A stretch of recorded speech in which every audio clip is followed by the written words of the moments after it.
السلام علیکم ناظرین، سلامتی ہو آپ پر جہاں بھی آپ ہوں۔ کیلنڈر پر آج تاریخ ہے 24 شوال المکرم، انگریزی تاریخ 26 مئی ہے۔ اپنے میزبان راہی حجازی سے عالمی خبریں سنیے۔ احتجاج ختم، عمران خان کی حکومت کو الیکشن کے لیے 6 دن کی ڈیڈ لائن۔ پاکستان تحریک انصاف کے چیئرمین اور سابق وزیر اعظم عمران خان نے حکومت کو 6 دن کی ڈیڈ لائن دیتے ہوئے کہا ہے کہ امپورٹڈ حکومت کو 6 دن دے رہا ہوں، اگر الیکشن کی تاریخ کا اعلان نہ کیا تو پوری قوم کو لے کر پھر سے اسلام آباد آؤں گا۔ جمعرات کو اسلام آباد میں کارکنوں سے خطاب کرتے ہوئے عمران خان نے لانگ مارچ ختم کرنے کا اعلان کرتے ہوئے کہا کہ فیصلہ تو یہی تھا کہ یہاں آ کر بیٹھ جاؤں گا، مگر 24 گھنٹے میں جو حالات دیکھے اس سے ظاہر ہے کہ یہ ہمیں پولیس اور فوج سے لڑانا چاہتے ہیں۔ عمران خان نے ایک بار پھر دھمکی آمیز مراسلے اور بیرونی سازش کا ذکر کرتے ہوئے کہا کہ اس سے زیادہ ملک کی توہین اور کیا ہو سکتی ہے کہ چوروں کو اوپر بٹھا دیا جائے۔ عمران خان نے حکومت کو آڑے ہاتھوں لیتے ہوئے کہا کہ ہمارے ہزاروں لوگوں کو جیلوں میں ڈالا گیا، اٹک اور لاہور میں ایک اور کراچی میں ہمارے تیر کانکروں کو شہید کیا گیا۔ انہوں نے سوال اٹھایا کہ ہم کون سا جرم کر رہے تھے؟ دنیا کی کون سی جمہوریت ہے جہاں پرامن احتجاج کی اجازت نہیں دی جاتی؟ عمران خان نے اپنے دور حکومت کا حوالہ دیتے ہوئے کہا کہ اس وقت بھی تو مولانا فضل الرحمان اور بلاول بھٹو زرداری نے لانگ مارچ کیے تھے۔ انہوں نے کہا کہ عدلیہ کو خراج تحسین پیش کرتا ہوں، کل حکومت نے حربے استعمال کیے، پکڑ دھکڑ کی، مگر عدلیہ نے نوٹس لیا۔ انہوں نے مزید کہا کہ سپریم کورٹ کے ججز پر بہت بڑی ذمہ داری ہے، پوری قوم عدلیہ کی طرف دیکھ رہی ہے۔ تکمیلی تلبینہ، طاقت، صحت اور شفا کے لیے سنت اور طب نبوی کا بہترین نسخہ۔ ابھی آرڈر کریں، کم پیسے میں ہمارے ساتھ بزنس شروع کریں۔ بھارت بھر سے ڈسٹریبیوٹر اور ہول سیلر بننے کے لیے ابھی کال کریں 9579591975۔ Takmili food products private limited, Malegaon, India. Afghanistan کے شمالی صوبے بلخ اور دارالحکومت کابل میں 4 دھماکے، 14 افراد جاں بحق۔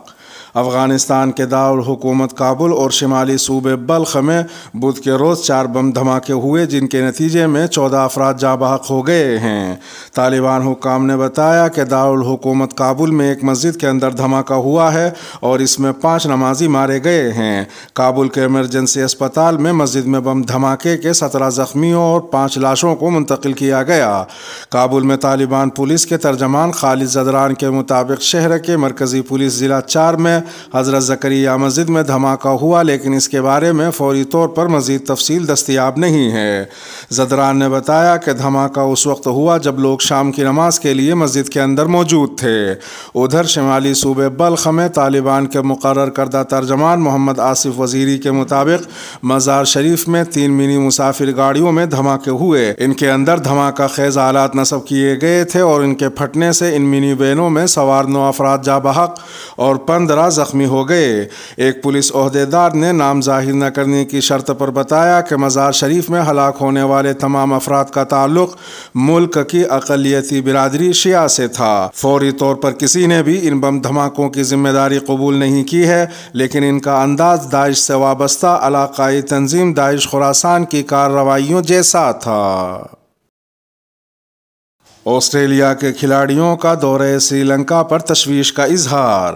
آسٹریلیا کے بعض کھلاڑیوں نے سری لنکا کے معاشی حالات کے پیش نظر اپنے دورے پر تحفظات کا اظہار کیا ہے۔ غیر ملکی میڈیا رپورٹس کے مطابق بعض آسٹریلوی کرکٹرز کا موقف ہے کہ سری لنکا کو پیٹرول کی قلت، بجلی کی لوڈ شیڈنگ، ادویات کی کمی اور افراط زر کا سامنا ہے۔ دوسری جانب کرکٹ آسٹریلیا کا کہنا ہے کہ آسٹریلیا کے کسی کرکٹر نے دورے سے دستبردار ہونے کا اعلان نہیں کیا۔ سی ای او آسٹریلین کرکٹرز ایسوسی ایشن نے کہا کہ کچھ کرکٹرز نے اخلاقی طور پر سوالات اٹھائے ہیں۔ آسٹریلوی کرکٹرز حکام کے فیصلے کو تسلیم کریں گے۔ کرکٹ آسٹریلیا کے مطابق اب تک دورہ سری لنکا شیڈیول کے مطابق ہے۔ ادھر ایک دوسری خبر میں سری لنکا کے درجنوں غریب خاندان ملکی معاشی بحران سے پیدا شدہ مشکل حالات کی وجہ سے راہ پناہ اختیار کرتے ہوئے جنوبی بھارت پہنچ رہے ہیں۔ گزشتہ چند ہفتوں میں ان کی تعداد میں اضافہ ہوا ہے۔ بھارت پہنچنے والی سری لنکا کی 41 سالہ رانی نام تبدیل نے DW کو بتایا کہ انتہائی مشکل حالات میں خاندان کے 8 افراد جن میں چھوٹے بچے بھی شامل ہیں ان کا گزارا ناممکن ہو گیا تھا اور سب لوگ ایک کشتی کے ذریعے بھارت پہنچ گئے ہیں۔ اس خاندان نے اپنی تھوڑی سی زمین فروخت کر کے کشتی کرائے پر لی تھی۔ ان کے ہمراہ ایک اور خاندان کے 4 افراد بھی شامل ہیں۔ تائیوان کے ارد گرد فوجی مشقوں کا مقصد امریکہ کو خبردار کرنا تھا۔ چین کے سرکاری ذرائع ابلاغ نے بدھ کو اطلاع دی ہے کہ حالیہ دنوں میں چین نے تائیوان کی گرد و نواح میں فوجی مشقیں کی ہیں جو امریکہ کے گٹھ جوڑ کے خلاف ایک سنجیدہ انتباہ ہے۔ چین نے امریکی صدر جو بائیڈن کے پیر کے دن اس بیان پر برہمی کا اظہار کیا جب امریکی صدر نے تائیوان سے متعلق حکمت عملی کے ابہام پر مبنی امریکی پالیسی میں تبدیلی کا اشارہ دیتے ہوئے کہا تھا کہ اگر چین نے جزیرے پر حملہ کیا تو امریکہ فوجی طور پر ملوث ہوگا۔ تاہم منگل کو امریکی صدر نے کہا کہ امریکی پالیسی میں کوئی تبدیلی نہیں آئی ہے۔ چین کی پیپلز لبریشن آرمی کے مشرقی خطے کی کمان نے کہا کہ حالیہ دنوں میں اس نے تائیوان کے قرب و جوار میں فضائی اور سمندری علاقوں میں گشت کی مشق کی ہے۔ کمان کے ترجمان کے مطابق یہ امریکہ اور تائیوان کے حالیہ گٹھ جوڑ کے خلاف ایک سنجیدہ انتباہ ہے۔ انہوں نے کہا کہ یہ بات پرفریب اور بیکار ہوگی اگر تائیوان کے معاملے پر امریکہ کہے کچھ اور کرے کچھ۔ ترکی کے وزیر خارجہ کا اسرائیل دورہ، اقتصادی شراکت داری میں توسیع کی کوششیں۔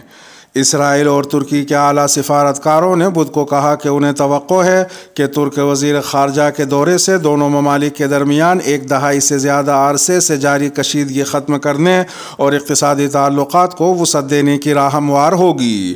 ترکی کے وزیر خارجہ مولود چاوش اولو نے اسرائیل اور فلسطینی علاقوں کا 2 روزہ دورہ کیا ہے۔ یہ 15 برسوں میں کسی سینئر ترک عہدیدار کا پہلا دورہ ہے۔ اسرائیل کے وزیر خارجہ نے یروشلم میں ترکی وزیر خارجہ کے ساتھ ایک بیان میں کہا کہ ہمارا مقصد دونوں ملکوں کے درمیان اقتصادی اور شہری تعاون کو تشکیل دینا اور اس میں توسیع ہے۔ ان کا مزید کہنا تھا کہ دونوں کو علاقائی اور عالمی سطح پر ان تقابلی فوائد سے جو انہیں عالمی وبائی مرض کورونا وائرس اور سیاسی تناؤ کے دوران بھی میسر رہے ہیں لوگوں کو فیضیاب کرنا ہے۔ دونوں وزراء خارجہ نے مزید کہا کہ شہری ہوا بازی کے حکام شہری ہوا بازی کے ایک نئے معاہدے پر کام شروع کریں گے۔ واضح ہے کہ ترکی اور اسرائیل دونوں ملکوں کے درمیان طویل عرصے سے جاری کشیدگی میں کمی لانے کے لیے اقدامات کر رہے ہیں جن میں امکانی طور پر توانائی کا شعبہ ایک اہم معاملے کے طور پر سامنے آ رہا ہے۔ ترکی کے وزیر خارجہ نے بدھ کے روز مسجد اقصیٰ کا دورہ بھی کیا۔ یہ مسلمانوں کے لیے تیسرا مقدس ترین مقام ہے۔ رمضان المبارک کے دوران یہاں کئی بار اسرائیلی پولیس اور فلسطینیوں کے درمیان جھڑپیں ہوئی تھیں۔ ترک وزیر خارجہ کا کہنا تھا کہ انہوں نے اس حوالے سے بھی اپنے اسرائیلی ہم منصب سے بات کی ہے۔ بلوچستان پبلک سروس کمیشن کے نصاب سے قادیانی مصنف کی کتاب خارج۔ بلوچستان پبلک سروس کمیشن کے نصاب سے قادیانی مصنف محمد علی کی اسلامیات کی کتاب نصاب سے خارج کر دی گئی ہے۔ مجلس احرار اسلام کے مرکزی سیکریٹری اطلاعات کی نشاندہی سے نصاب تبدیل کیا گیا ہے جس کے بعد سید ابوالعلا مودودی کی کتاب سمیت 3 دیگر کتابیں نصاب میں شامل کی گئی ہیں۔ تفصیلات کے مطابق پبلک سروس کمیشن بلوچستان کی جانب سے 4 اپریل کو PSC کی تیاری کے لیے نصاب جاری کیا گیا تھا جس میں سیریل نمبر 34 پر اسلامیات کی کتاب جس مصنف کی شامل کی گئی تھی وہ مصنف قادیانی تھا اور اس کی کتاب بھی قادیانیت کے پرچار پر مبنی تھی جو گزشتہ 52 برس سے نصاب کا حصہ تھی۔ اس پر مجلس احرار اسلام کے مرکزی سیکریٹری اطلاعات ڈاکٹر محمد عمر فاروق نے PBSC کے سیکریٹری کے نام خط لکھا جس میں واضح کیا گیا کہ اس کتاب کا مصنف قادیانیوں کے لاہوری فرقے کا سربراہ محمد علی لاہوری ہے۔ یہ کتاب لاہوری مرزائیوں کی ویب سائٹ پر بھی ملاحظہ کی جا سکتی ہے۔ خط میں مزید کہا گیا کہ جیسا کہ آپ کے علم میں ہے کہ قادیانیوں کے دونوں فرقے یعنی قادیانی اور لاہوری مرزائی پاکستان کے دستور ساز ادارے قومی اسمبلی کے 7 ستمبر 1974 کے متفقہ فیصلے اور تعزیرات پاکستان کی دفعہ 263B کے تحت غیر مسلم اقلیت ہیں۔ اس نشاندہی کے بعد secretary Balochistan public service commission نے 25 مئی کو ایک نوٹیفیکیشن جاری کر اس کتاب کو منسوخ کر دیا۔ تازہ جاری نوٹیفیکیشن کے مطابق مقابلے مقابلے کے امتحان کے خواہش مندوں کے لیے مزید 3 کتابیں تجویز کی جا رہی ہیں، جن میں ڈاکٹر حمید اللہ کی کتاب تعارف اسلام، دوسرے نمبر پر خورشید احمد کی کتاب اسلام معنی اور پیغام، جبکہ تیسرے نمبر پر مولانا ابو العلا مودودی کی کتاب خلافت و ملوکیت شامل ہے۔ اس کے ساتھ ہی خبروں کا اختتام ہوا۔ ویڈیو کو آخر تک ملاحظہ فرمانے پر شکریہ۔ ویڈیو میں کوئی چیز پسند آئی ہو تو برائے کرم لائک کے بٹن کو پریس فرما دیں۔ ملتے ہیں شام 8 بجے انڈیا کی خبروں والی اگلی ویڈیو میں، اور اگر آپ 8 بجے کے بعد یہ ویڈیو دیکھ رہے ہوں تو وہ ویڈیو آپ کی اسکرین پر نمودار ہو رہی ہوگی، تھم نیل پر ٹچ کر آج کے انڈیا کی خبریں بھی سن سکتے ہیں۔